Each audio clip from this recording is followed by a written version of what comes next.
بسم اللہ الرحمن الرحیم قفا نبکی من ذکرى حبیب ومنزلی بسقط اللبا بین الدخول فحوملی فتوضح فالمقرات لم يعف رسمها لما نسجتها من جنوب والشمال ترى بعر الأرام في عرصاتها وقيعانها كأنه حب فلفل كأني غداة البين يوم تحملوا لدى سمرات الحي ناقف حنظلي۔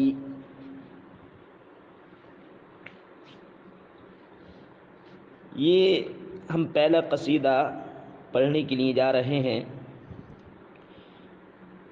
7 معلقات میں سے پہلا معلقہ پڑھنے کے لیے جا رہے ہیں، جو امرؤ القیس کا معلقہ ہے۔ امرؤ القیس کا یہ قصیدہ ہے۔ امرؤ القیس نے اپنے اس قصیدے میں اپنی محبوبہ انیزہ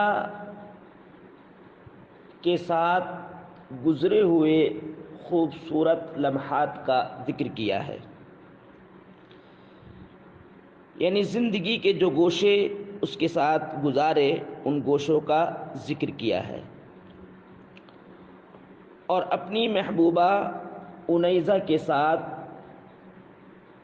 جو سفر کیا اس سفر کے احوال و کوائف بیان کیے ہیں، اور اپنی محبوبہ انیزہ کے حسن و جمال کو اس کے اوصاف کو بیان کیا ہے، اور انیزہ سے جو یہ محبت کرتا تھا اپنی محبوبہ انیزہ سے، اس محبت کی کیفیت کیا تھی، اس محبت کی کیفیت کو ذکر کیا ہے۔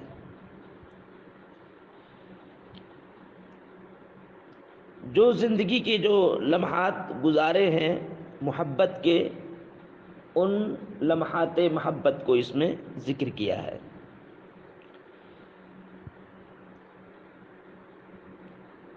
امرؤ القیس نے یہ جو اپنا قصیدہ لکھا ہے یہ بحر طویل پر لکھا ہے۔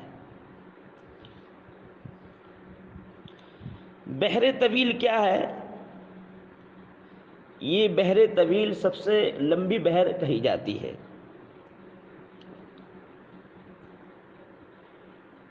جس کے 8 رکن ہیں۔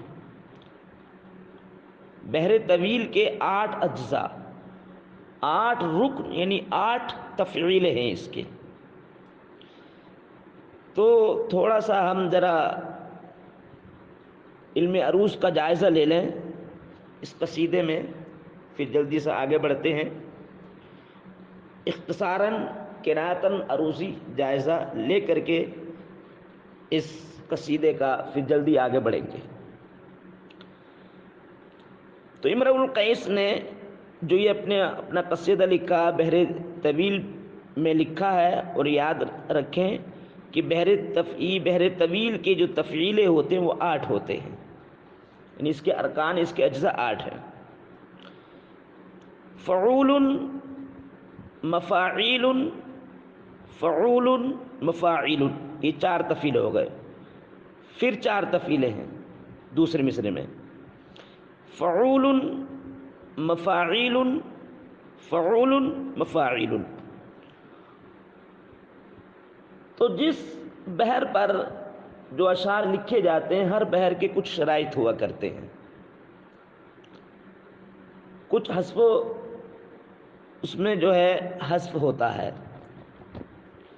اس میں بہت ساری قسمیں، کسی میں ضیاف وقص ہوتا ہے، کسی بحر میں خبن ہوتا ہے، کسی بحر میں اضمار ہوتا ہے، لیکن یہ بحر طویل میں جو ہے قبض ہے، قبض ہوتا ہے، اور جس رکن میں قبض ہو جائے اس رکن کو مقبوض کہا جاتا ہے، جس رکن میں قبض ہو اس کو مقبوض کہا جاتا ہے۔ قبض کس کو کہتے ہیں؟ قبض کہتے ہیں پانچویں ساکن کو حذف کرنا، جو پانچواں ساکن ہے وہ اس کو حذف کرنا۔ جیسے فعول، فا، عین، واو، لام، یہ چار حرف ہو گئے، اور نون جو ہے یہ پانچواں ساکن ہے، تو پانچویں ساکن کو حذف کر دیا گیا ہے، اور حذف کر کے اس کو فعول کر دیا گیا، یعنی فعول میں جو پانچواں ساکن نون ہے اس کو حذف کر کے فعول کر دیا۔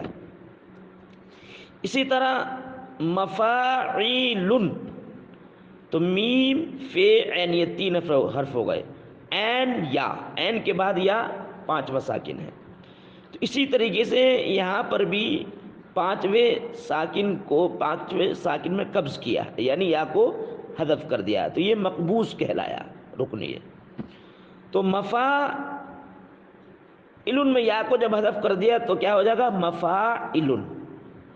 فعول میں پانچویں ساکن کو حذف کر دیا تو کیا ہو گیا؟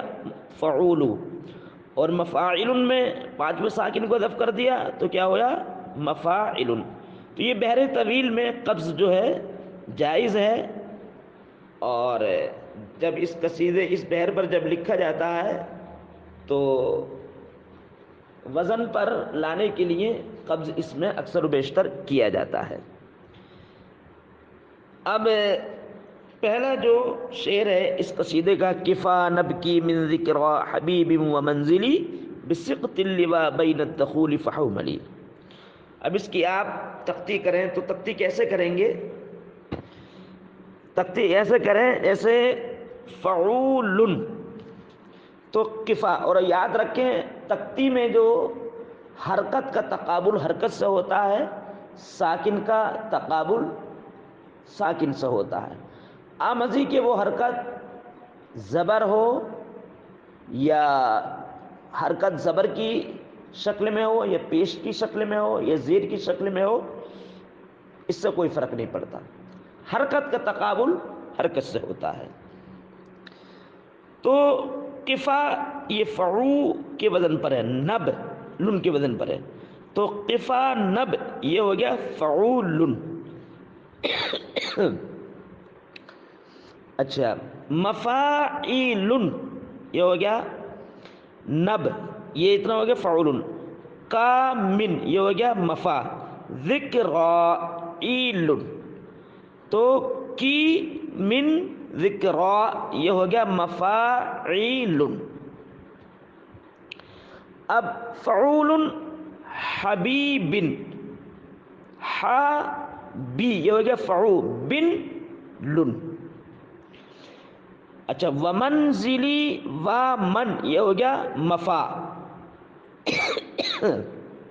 اچھا، یہاں پر ومنزلی میں جو ہے وہ قبض ہوا ہے، یہ رکن جو مقبوض ہے، یعنی یہ مفا و منزلی جو ہے یہ مفاعل کے وزن پر نہیں، یہ مفاعل کے وزن پر، اس میں قبض کیا ہے، یعنی مفاعل و من مفا، زی زلی تو اصل میں ہے زلی، لام جو ہے یہ حرف روی ہے، اور اخیر میں جو اس کے یا ہے وہ حرف وصلی کہلایا جاتا ہے۔ یاد رکھیں حرف روی اس کو کہا جاتا ہے جس حرف پر قصیدے کی بنیاد ہوتی ہے، تو یہ قصیدہ جو ہے قصیدہ لامیہ، اس لیے کہ اس قصیدے کی بنیاد لام پر ہے، تو لام جو ہے حرف روی ہے، اور حرف روی کو کھینچنے سے جو حرف پیدا ہوتا ہے اس کو وصلی کہا جاتا ہے، تو لام یہ کسرہ ہے، تو اس سے لام کے کسرے کو کھینچنے سے یا پیدا ہوا، تو یا جو وہ ساکن ہے تو اس کو ساکن اس میں لگایا جائے گا، تو یہ ہو گیا ذلن، مفا ومنزلن، اصل کیا ومنزلن، ومنزلی تو یا ساکن ہے اس میں، مفا یہ ہو گیا مفاعل، تو ومنزل یہ ہو گیا مفاعل کے وزن پر، ومنزلی مفاعل کے وزن پر۔ اسی طریقے سے دیکھیں دوسرے مصرے میں بسقط اللواء، تو بسق یہ ہو گیا فعول، یہ ہو گیا لن، فعول، لواء یہ ہو گیا مفا، بیند یہ ہو گیا عیل، تو بسق تل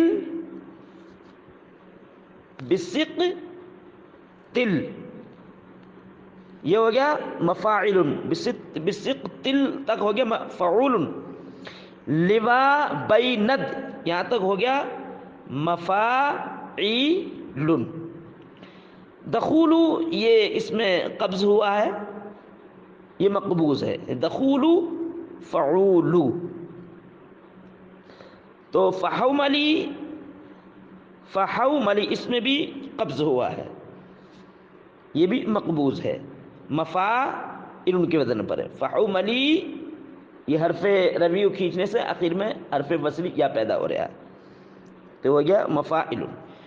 تو یہ ہم نے اختصاراً جو ہے عروضی جائزہ لے لیا، اور آپ سمجھ گئے ہوں گے کہ بحر طویل کے کتنے تفعیلیں ہوتے ہیں، اور بحر طویل میں کیا ہوتا ہے وہ آپ سمجھ گئے ہوں گے، اور تختی جو ہے کیسے کی جاتی ہے اختصاراً آپ سمجھ گئے ہوں گے۔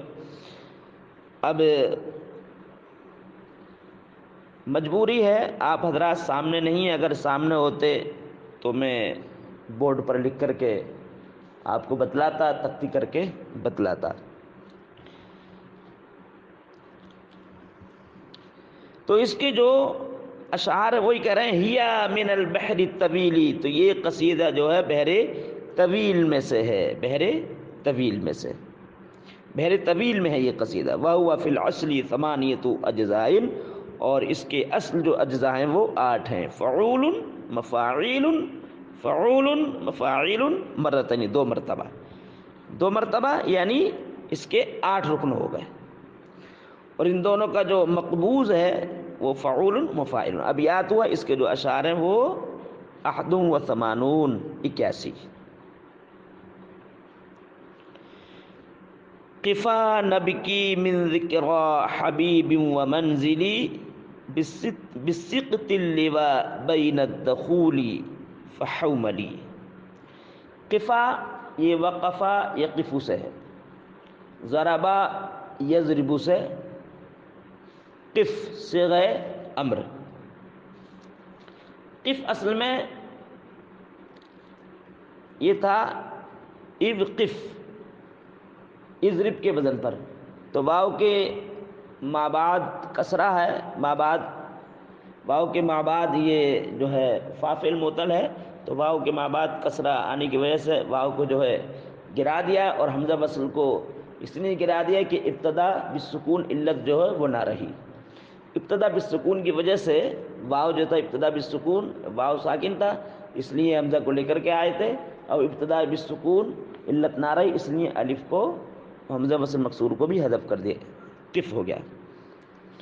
قفا نبکی جو ہے یہ بقا یبکی سے ہے، یبکی یبکیان یبکونا، تبکیان یبکینا، تبکیان تبکونا، تبکیان تبکین، ابکی نبکی رونا، تو یہ نبکی اصل میں نبکیو تھا، یہ حرف ضعیف حرکت ضمت قوی اس لیے یا کے حرکت کو حذف کر دیا، نبکی ہو گیا۔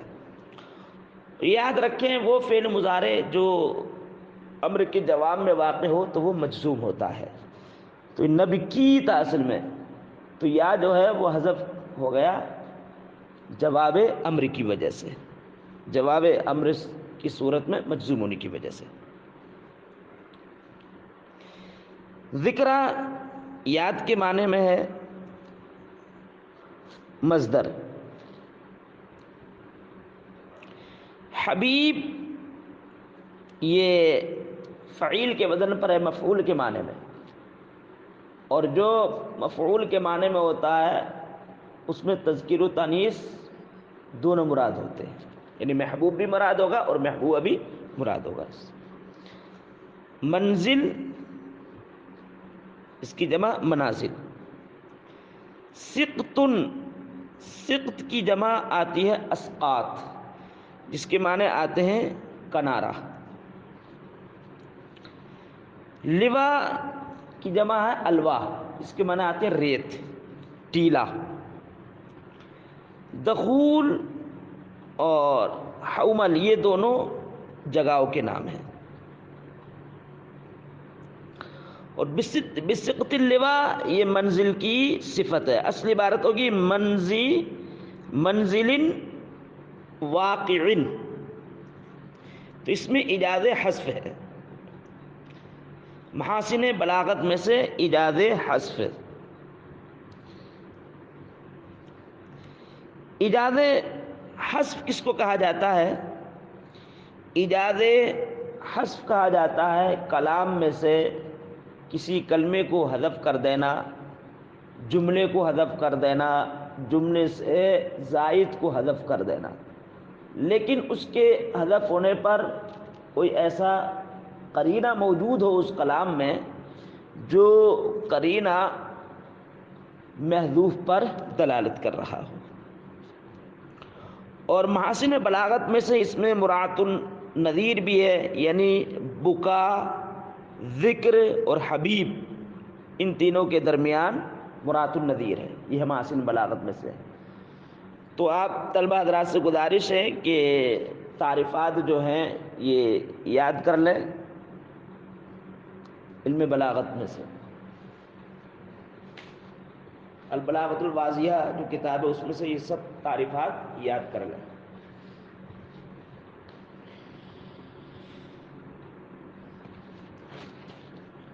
مراعات النظیر کسے کہتے ہیں؟ مراعات النظیر کہتے ہیں دو یا دو سے زائد ایسے الفاظ ہوں کہ جن کے مابین نسبت مناسبت ہو، نسبت تضاد نہ ہو، یعنی باہمی آپس میں مناسبت ہو، آپس میں ان میں تضاد نہ ہو۔ جیسے کہ کہتے ہیں جد، خال، عم، تو ان تینوں کے درمیان جو ہے تناسب ہے نہ کہ تضاد۔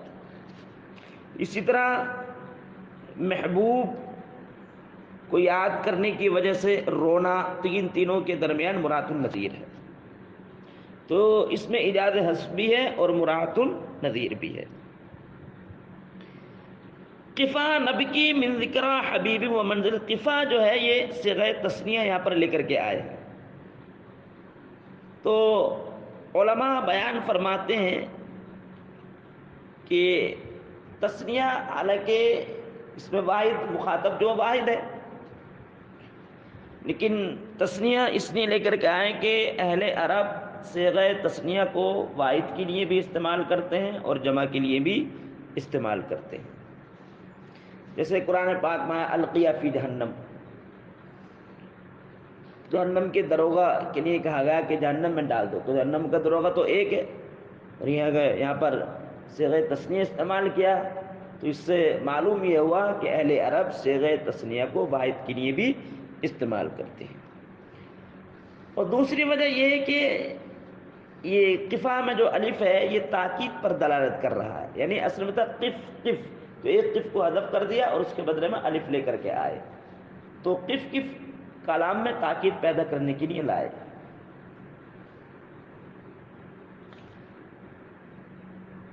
تو امرؤ القیس اپنے رفقائے، اپنے دوستوں احباب کے ساتھ یہ گزر رہا تھا، اپنے قافلے کے ساتھ یہ گزر رہا تھا، تو اس کی نظر اچانک اپنی محبوبہ کے ویران گھر پر پڑ گئی۔ تو جیسے ہی اس نے اپنی محبوبہ کی ویران گھر کو دیکھا، تو ویران گھر کو دیکھتے ہی اس کو وہ لمحات یاد آ گئے زندگی کے، وہ زندگی کے خوبصورت لمحات جو اس نے اپنی محبوبہ کے ساتھ گزارے تھے۔ فوراً یہ رک گیا اور اس نے اپنے رفقائے سفر سے کہا کہ یہ وہ گھر ہے جس گھر میں میری محبوبہ انیسہ رہتی تھی، اس لیے یہاں پر رک کر کے آنکھوں سے اشک بہا لیں تاکہ غم میں تخفیف ہو جائے۔ خود بھی رویا اور اپنے رفقائے سفر کو بھی رونے کے لیے کہا تاکہ غم جو ہے کم ہو جائے۔ قفا نبکی من ذکرى حبیبی ومنزلی بالسقط اللوا بین الدخول فحملی۔ قفا ٹھہر جا، رک جا، کیوں؟ یہ جواب امر، نبکی تاکہ ہم آنکھوں سے اشک بہا لیں، تاکہ ہم رو لیں۔ من جو ہے یہ تعلیل کے لیے، کیوں؟ من ذکر حبیب، محبوب کو ٹھہر جا تاکہ ہم محبوب کو یاد کر کے اپنی آنکھوں سے اشک بہا لیں، محبوب کو یاد کر کے تاکہ ہم رو لیں۔ ومنزلی بالسقط اللوا، اور اس گھر کو یاد کر کے رو لیں جس گھر کا وقوع دخول، مقام دخول اور حومل کے درمیان ریت کے ٹیلے کے کنارے پر واقع ہے۔ ومنزلی، اور تاکہ ہم رو لیں اس ویران گھر کو یاد کر کے جو گھر واقع ہے ٹیلے کے کنارے پر دخول اور حومل کے درمیان، مقام دخول اور حومل کے درمیان۔ فتوضحا فالمقراتی، توضحا یہ بھی ایک جگہ کا نام ہے، مقرات یہ بھی ایک جگہ کا نام ہے، اور توضحا جو ہے یہ غیر منصرف ہے، اس میں دو سبب جو پائے جا رہے ہیں، ایک وزن فعل اور ایک علم، اس لیے جو ہے اس پر زبر ہے، اور غیر منصرف کا جو اعراب ہوتا ہے حالت رفع میں ضمہ کے ساتھ، حالت نصب و جر میں فتح کے ساتھ۔ تو یہ حالت جری میں ہے کیونکہ حومل پر اس کا عطف ہے، تو حالت جری میں اس لیے اس پر نصب آیا، اور مقرات بھی یہ غیر منصرف ہے لیکن اس پہ زیر ہے اس لیے کہ اس پر لام داخل ہے، اس لیے کہ وہ غیر منصرف کہ جس پر الف لام داخل ہو جائے یا پھر اس کی اضافت ہو جائے اور حالت جری میں ہو تو اس کا اعراب اصل آتا ہے۔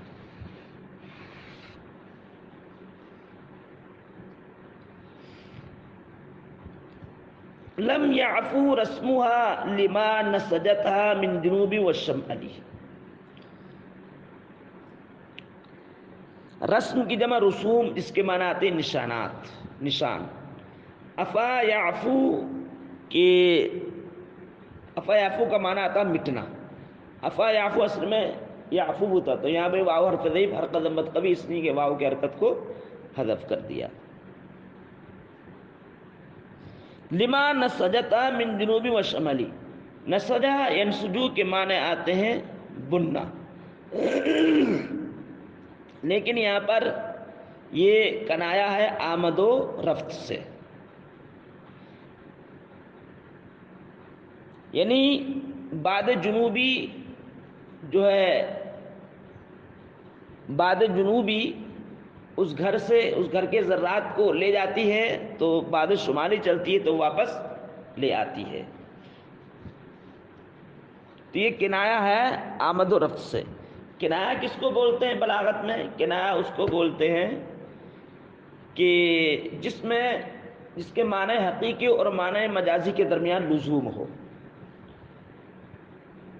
یعنی معنی مجازی مراد لینے کے ساتھ ساتھ معنی حقیقی مراد لینا متعذر نہ ہو، دشوار نہ ہو، بلکہ معنی حقیقی بھی مراد لینا درست ہو۔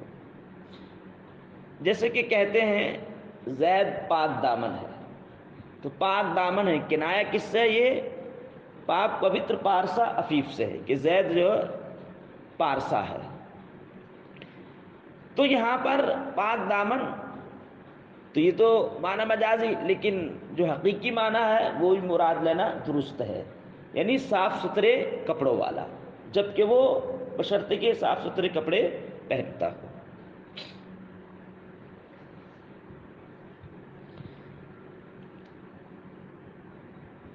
تو اس گھر کے نشانات نہیں مٹے. کیوں نشانات نہیں مٹے؟ اس لیے کہ باد جنوبی ذرات کو اگر اڑا کر کے لے جاتی تھی تو باد شمالی اس کو واپس لے آتی تھی، یعنی ختم ہونے والے اس گھر کے ذرات نہیں ہیں. نشانات اس وجہ سے اس گھر کے نشانات نہیں مٹے، باد شمالی اور جنوبی کے اس گھر پر چلنے کی وجہ سے.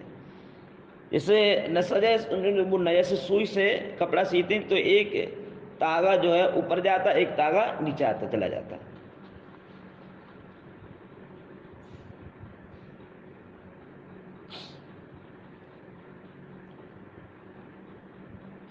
فتوزیحا فالمقراتی، قفا ٹھہر نبکی تاکہ ہم اپنی آنکھوں سے اشک بہا لیں، من ذکر حبیب محبوب کو یاد کر کے اور اس کے ویران گھر کو یاد کر کے جو واقع ہے ریت کے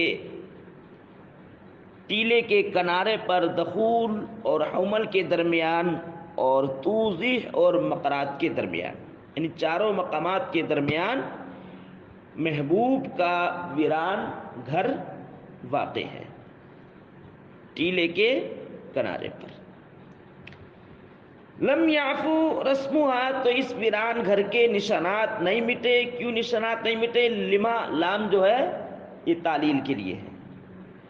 اور من جنوبی و شمالی، من جنوبی و شمالی یہ جو ہے ماں کا بیان ہے،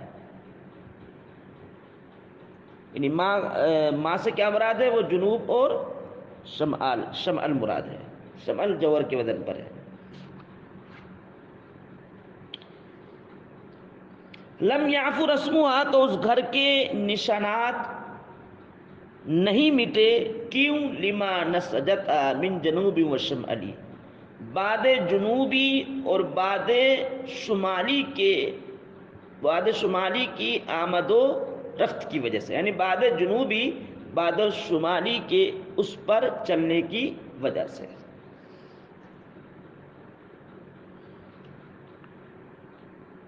باد جنوبی اور باد شمالی کے آمد و رفت کی وجہ سے.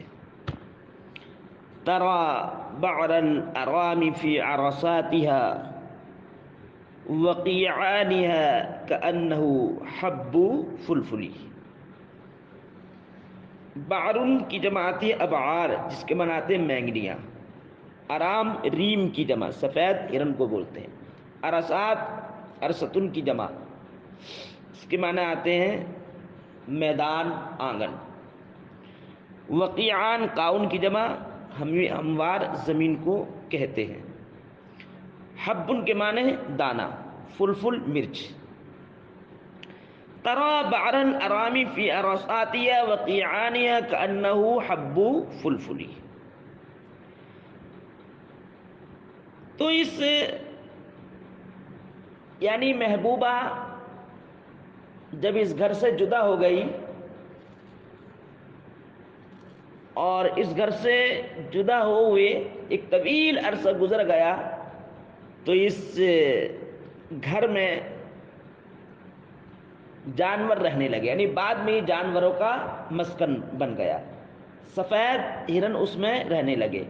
تو جانوروں کا مسکن بننا یہ اس بات پر دلالت کرتا ہے کہ بہت زیادہ ویران گھر ہے. کافی عرصہ گزر گیا ہے محبوب کو یہاں سے رخصت ہوئے.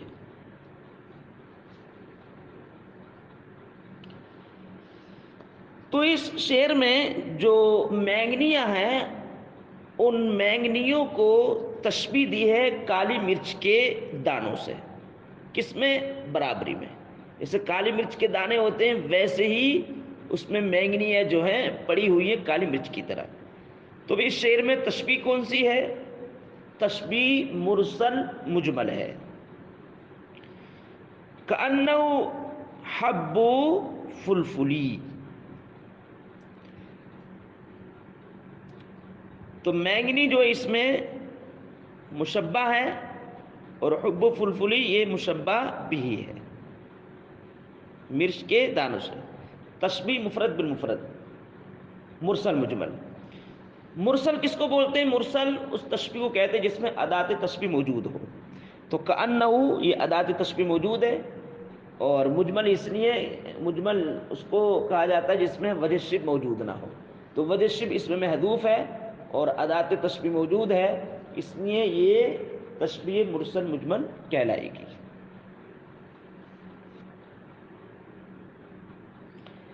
ترى بعر الأرام في عرصاتها وقيعانها كأنه حب فلفل. ترى بعر الأرام، تو سفید ہرنوں کی مینگنیوں کو، ترا تو دیکھے گا، بعر الارامی سفید ہرنیوں کی مینگنیوں کو تو دیکھے گا، فی ارساتھا اس ویران گھر کے میدانوں میں، آنگنوں میں، وقیعانھا اور اس گھر کی ہموار زمینوں میں تو دیکھے گا. یعنی اس گھر کی ہموار زمین میں، آنگن میں مینگنیے ہی نظر آ رہی ہیں، اور گویا کہ وہ مینگنیاں کأنہ حب فلفل، گویا کہ وہ کالی مرچ کے دانوں کی طرح. حبن کی جمع ہے حبوب. ترى بعر الارام في ارصاتها وقيعانها كأنه حب فلفل. ترا تو دیکھے گا ہرنوں کی مینگنیوں کو دیکھے گا، فی ارصاتها اس گھر کے آنگنوں میں، وقیعانها اور اس کی ہموار زمینوں میں. گویا کہ ہرنیوں کی وہ مینگنیاں حب فلفلی کالی مرچ کے دانوں کی طرح ہیں، کالی مرچ کے دانوں کی مانند ہے. کأنی غداة البین یوم تحمل لدى ثمرات الحی ناقف حنظری. غدات یہ مصدر ہے صبح کے معنی میں، بین یہ بھی مصدر ہے، بانے بین سے بین جدائی کے معنی میں. تحمل یتحمل باب تفاعل سے اس کا معنی تھا ارتحل ارتحلت کرنا. ثمرات ثمرتن کی جمع ببول کا درخت، حیٌ جس کی جمع احیا چھوٹے قبیلے کو بولتے ہیں. نقف ینقف توڑنا.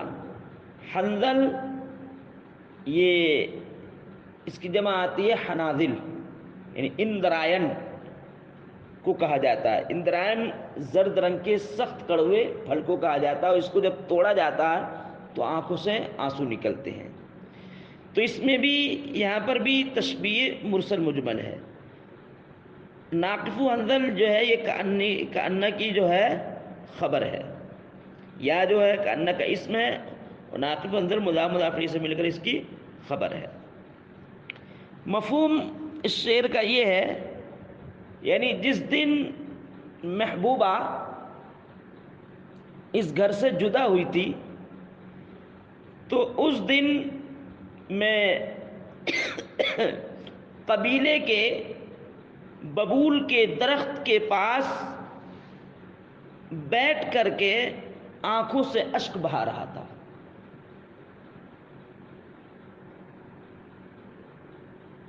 گویا کہ میں اندرائن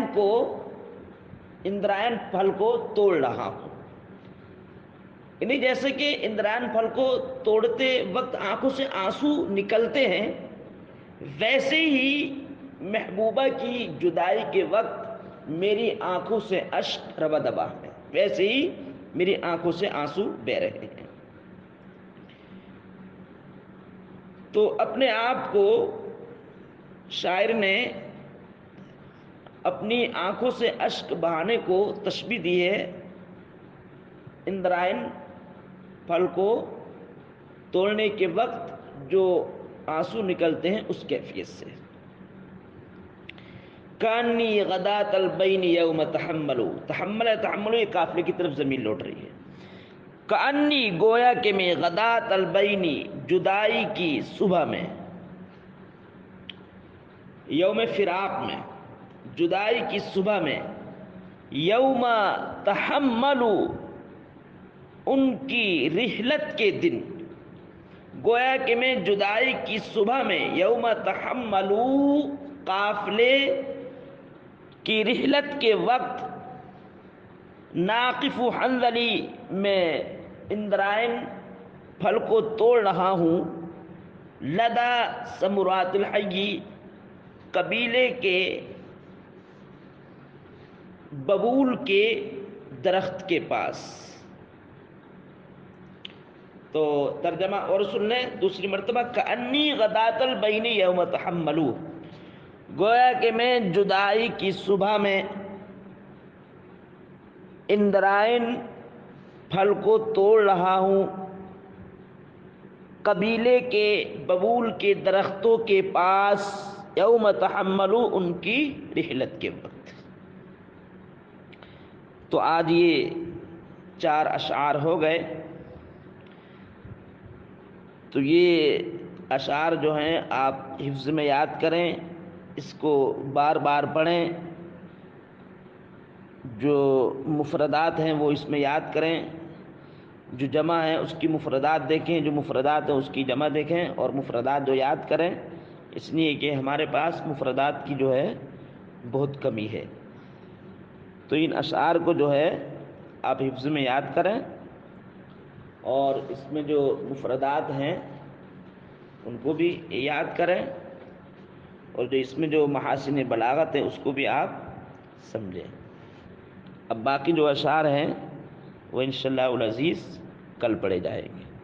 کل جو ہے انشاءاللہ العزیز وقوف انبیاء صحابی علیہ مطیہم یقولون لا تہلکوا اسن وتجب، یہ کل جو ہے یہاں سے انشاءاللہ العزیز پڑھایا جائے گا۔ واللہ اعلم بالصواب۔